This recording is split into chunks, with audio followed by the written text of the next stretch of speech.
ಮಾಡಲು ಉದ್ದೇಶಿಸಲಾಗಿದ್ದ ಭಾರತ ಮೀಸಲು ಪಡೆ ಘಟಕವನ್ನು ಹೊಸದಾಗಿ ಬೆಂಗಳೂರಿಗೆ ದೇವನಹಳ್ಳಿಯಲ್ಲಿ ಮತ್ತು ಕೋಲಾರದ ಬಂಗಾರಪೇಟೆಯಲ್ಲಿ ಮಾಡಕ್ಕೆ ಸರ್ಕಾರ ನಿರ್ಧಾರ ತೆಗೆದುಕೊಂಡಿತಂತೇಳಿ ಕೇಳಿ ಬಂದಿದೆ.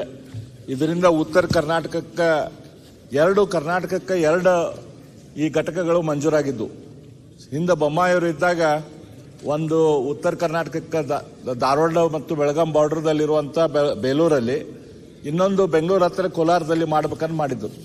ಯಾಕಂದ್ರೆ ನಮ್ಮ ವಿಧಾನಸೌಧ, ನಮ್ಮ ಸುವರ್ಣಸೌಧದಲ್ಲಿ ಅಲ್ಲಿ ನಡೆದಾಗೂ ಕೂಡ ಏನಾದರೂ ಸಾಧನೆ ನಡೆದಾಗ, ಅಲ್ಲಿ ಏನಾದರೂ ಹೋರಾಟ ಆದಾಗ ಅಲ್ಲಿ ಇಮಿಡಿಯೇಟ್ಲಿ ನಮ್ಗೆ ಟ್ರೂಪ್ಸ್ ಬೇಕಾಗ್ತಾವೆ.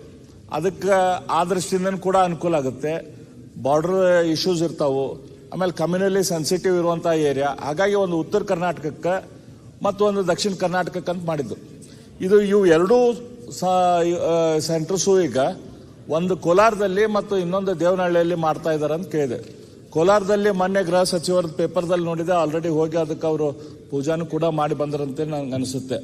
ಆದರೆ ಈಗ ನಮ್ಮ ಧಾರವಾಡದ ಹತ್ತಿರ ಬೇಲೂರಲ್ಲಿ ಮಾಡಿದ್ದಕ್ಕೆ ಜಾಗನೂ ಕೊಟ್ಟೈತಿ, ಅದಕ್ಕೆ ಬೇಲಿ ಕೂಡ ಹಾಕಿದ್ದಾರೆ, ಗಾರ್ಡ್ ರೂಮ್ ಕೂಡ ಮಾಡೈತಿ, ಲೈಟಿಂಗ್ ಮಾಡೈತಿ, ಎಲ್ಲ ಮಾಡಿ ಶುರು ಆಗುವಂಥ ಘಟಕ ನಮ್ಮ ಉತ್ತರ ಕರ್ನಾಟಕದಿಂದ ಇದು ಕೂಡ ದಕ್ಷಿಣ ಕರ್ನಾಟಕಕ್ಕೆ ಬಂದೈತಿ. ಅದಕ್ಕೆ ಮಂತ್ರಿಗಳು ಉತ್ತರ ಕೊಟ್ಟಿದ್ದಾರೆ. ಆ ಉತ್ತರ ಏನೈತಿ ಅಧಿಕಾರಿಗಳು ಬಹಳ ಚಾಣಾಕ್ಷ ರೀತಿಯಿಂದ ಕೊಟ್ಟಿದ್ದಾರೆ. ಅವರು ಉತ್ತರ ಕರ್ನಾಟಕದಲ್ಲಿ ಇಂತಿಂಥ ಸೆಂಟರ್ ಅದಾವಂತೆ ಕೊಟ್ಟಿದ್ದಾರೆ. ದಕ್ಷಿಣ ಕರ್ನಾಟಕದಲ್ಲಿ ಟೋಟಲ್ ಕರ್ನಾಟಕದಲ್ಲಿ ಎಷ್ಟು ಸೆಂಟರ್ಗಳದಾವೋ ಅವನ್ನ ಅದ್ರ ಬಗ್ಗೆ ಮರೆಮಾಚಿಸಿದ್ದಾರೆ.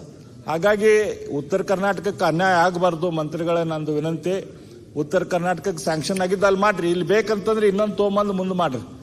ಅದು ನಂದು ಕಳಕಳಿಯ ವಿನಂತಿ. ಉತ್ತರ ಕರ್ನಾಟಕದ ಆದಂತ ಧಾರವಾಡಕ್ಕೆ ಬರುವಂತ ಈ ಘಟಕವನ್ನು ಶಿಫ್ಟ್ ಮಾಡಬೇಡ್ರಿ.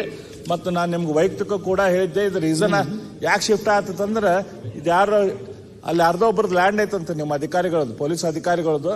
ಆ ಪಕ್ಕದಲ್ಲೇ ಇದು ಸೆಂಟರ್ ಬಂದ್ರೆ ಲೇಔಟ್ ಮಾಡಕ್ ಅನುಕೂಲ ಆಗ್ತಿತ್ತಂತೆ, ಅಲ್ಲಿ ಮಾಡಾಕ್ತಾರ ಅಂತ ಹೇಳಿ ನಾವು ಕೇಳಿ ಬಂದೈತಿ. ದಯಮಾಡಿ ಇದಕ್ಕೆ ಅನ್ಯಾಯ ಆಗದಂಗ ನೋಡ್ಕೊಡಿ. ಅಧ್ಯಕ್ಷರೇ, ಮನೆ ಅಧ್ಯಕ್ಷರೇ, ಒಂದು ನಿಮಿಷ ಅಧ್ಯಕ್ಷ. ಗೃಹ ಸಚಿವ ಅವ್ರಿಗೇನ ಅಧ್ಯಕ್ಷರೇ, ಬಂಗಾರಪೇಟೆ ಸಬ್ಜೆಕ್ಟ್ ಆದ ಕಾರಣ ಅಧ್ಯಕ್ಷರೇ ಇವ್ರಿಗೆ ಬೇಕು ಅಂತ ಕೇಳಲಿ.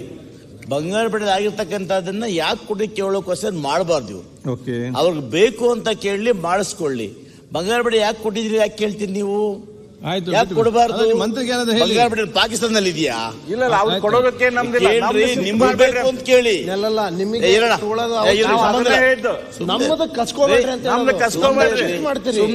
ಉತ್ತರ ಕರ್ನಾಟಕ ನಾವು ಅಡಿಷನಲ್ ಸ್ಯಾಂಕ್ಷನ್ ತೋರಿ ಮಾಡ್ಕೋರಿ, ನಮ್ಗೇನ್ ಪ್ರಶ್ನೆ ಇಲ್ಲ. ನಮ್ದು ನಾವ್ ಯಾರ್ದು ಕಳ್ಸಿಕೊಳ್ತಾ ಇಲ್ಲ. ನಿಮ್ಮ ಅಭಿಪ್ರಾಯ ನಮಗೆ ಏನ್ ಮಂಜೂರಾಗಿದೆ ಅದರ ಬಂಗಾರಪೇಟೆ ಇಡಿ, ಅಗತ್ಯ ಬಿದ್ದರೆ ಅವರು ಮಾಡಿಸ್ಕೊಳ್ಳಿ. ಬೇಡ ಅಂತ ಹೇಳೋದು. ಈಗ ಧಾರವಾಡಕ್ಕೆ ಏನ್ ಮಂಜೂರಾಗಿದೆ, ಪ್ರಾರಂಭ ಆಗೈತೆ, ಅದು ಇರ್ಲಿ, ಅದ್ ನಮ್ದು ಯಾಕೆ ಶಿಫ್ಟ್ ಮಾಡ್ತೀರಿ? ಆಯ್ತು. ಮಾನ್ಯ ಅಧ್ಯಕ್ಷರೇ, ಈಗಾಗಲೇ ಅವರು ಹೇಳಿದ್ರು ಉತ್ತರ ಕರ್ನಾಟಕಕ್ಕೆ ಅನ್ಯಾಯ ಮಾಡಬೇಡಿ ಹಾಗೆ ಅಂತ ಹೇಳಿದ್ರು. ಯಾವುದೇ ಕಾರಣಕ್ಕೂ ಉತ್ತರ ಕರ್ನಾಟಕ ದಕ್ಷಿಣ ಕರ್ನಾಟಕ ಅಂತ ಹೇಳಿ ನಾವು ಆ ಭಾವನೆಗಳನ್ನು, ವಿಭಜನೆಯ ಮಾತುಗಳನ್ನು ನಾವು ಯಾರು ಕೂಡ ಆಡಬಾರ್ದು, ಆಡೋದು ಇಲ್ಲ. ಉತ್ತರ ಕರ್ನಾಟಕ ಏನು ಬೇರೆ ರಾಜ್ಯದಲ್ಲಿಲ್ಲ. ಹಾಗಾಗಿ ಉತ್ತರ ಕರ್ನಾಟಕದಲ್ಲಿ ಎಲ್ಲ ರೀತಿಯ ಅಭಿವೃದ್ಧಿ ಆಗಬೇಕು ಅಂತಕ್ಕಂಥದ್ದು ದೃಷ್ಟಿಯಿಂದನೇ ನಂಜುಂಡಪ್ಪನವರ ಕಮಿಷನ್ ಮಾಡಿ ವರದಿಯನ್ನು ತಗೊಂಡು ಈಗಾಗಲೇ ಸಾವಿರಾರು ಕೋಟಿ ರೂಪಾಯಿ ಖರ್ಚು ಮಾಡಿ ಆ ಭಾಗದಲ್ಲಿ ಅಭಿವೃದ್ಧಿಯನ್ನು ಮಾಡ್ತಿರ್ತಕ್ಕಂಥದ್ದು.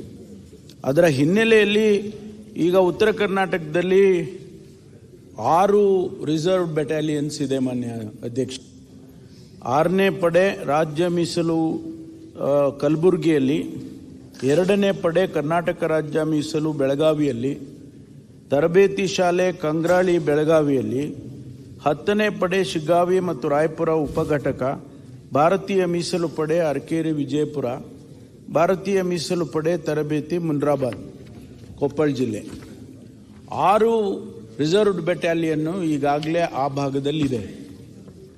ಏನು ಮೊದಲೇ ಮಂಜೂರಾಗಿತ್ತು ಅದನ್ನು ಬೆಂಗಳೂರಿನಲ್ಲಿ ಆ ಬೆಟಾಲಿಯನ್ಗಳಿಲ್ಲ. ಇಲ್ಲಿ ಇನ್ನೂ ಕೂಡ ಹೆಚ್ಚಿನ ಸಂಖ್ಯೆಯಲ್ಲಿ ನಮಗೆ ರಿಸರ್ವ್ ಬೆಟಾಲಿಯನ್ಸ್ ಬೇಕಾಗ್ತದೆ ಅನ್ನೋ ಉದ್ದೇಶಕ್ಕೆ ಬೆಂಗಳೂರಿನಲ್ಲಿ ಮತ್ತು ಕೋಲಾರದಲ್ಲಿ ಅಂತೇಳಿ ಪ್ರಪೋಸ್ ಮಾಡಿದ್ದಾರೆ. ಈಗಾಗಲೇ ನಾನು ಕಳೆದ ತಿಂಗಳು ಮಾನ್ಯ ಕೇಂದ್ರ ಗೃಹ ಸಚಿವರು ಅಮಿತ್ ಶಾ ಅವರನ್ನು ಭೇಟಿ ಮಾಡಿದ್ದೆ. ಭೇಟಿ ಮಾಡಿ ನಮಗೆ ಇನ್ನೆರಡು ಬೆಟಾಲಿಯನ್ ಕೊಡಿ ಅಂತಲೂ ಕೂಡ ನಾನು ವಿನಂತಿಯನ್ನು ಮಾಡಿದ್ದೇನೆ. ಈಗ ಅವರು ಕೇಳ್ತಾ ಇರೋದು ಧಾರವಾಡದಲ್ಲಿ ಇದು ಧಾರವಾಡಕ್ಕೆ ಮಂಜೂರಾಗಿದೆ, ಹಾಗಾಗಿ ನೀವು ಅಲ್ಲಿ ಶಿಫ್ಟ್ ಮಾಡೋದು. ಧಾರವಾಡದಲ್ಲೇನೆ ರಾಯಪುರದಲ್ಲಿ 10th ಬೆಟಾಲಿಯನ್ ಇದೆ. 10th ಬೆಟಾಲಿಯನ್ನ ಈಗ ಅಪ್ಗ್ರೇಡ್ ಮಾಡ್ತೇವೆ.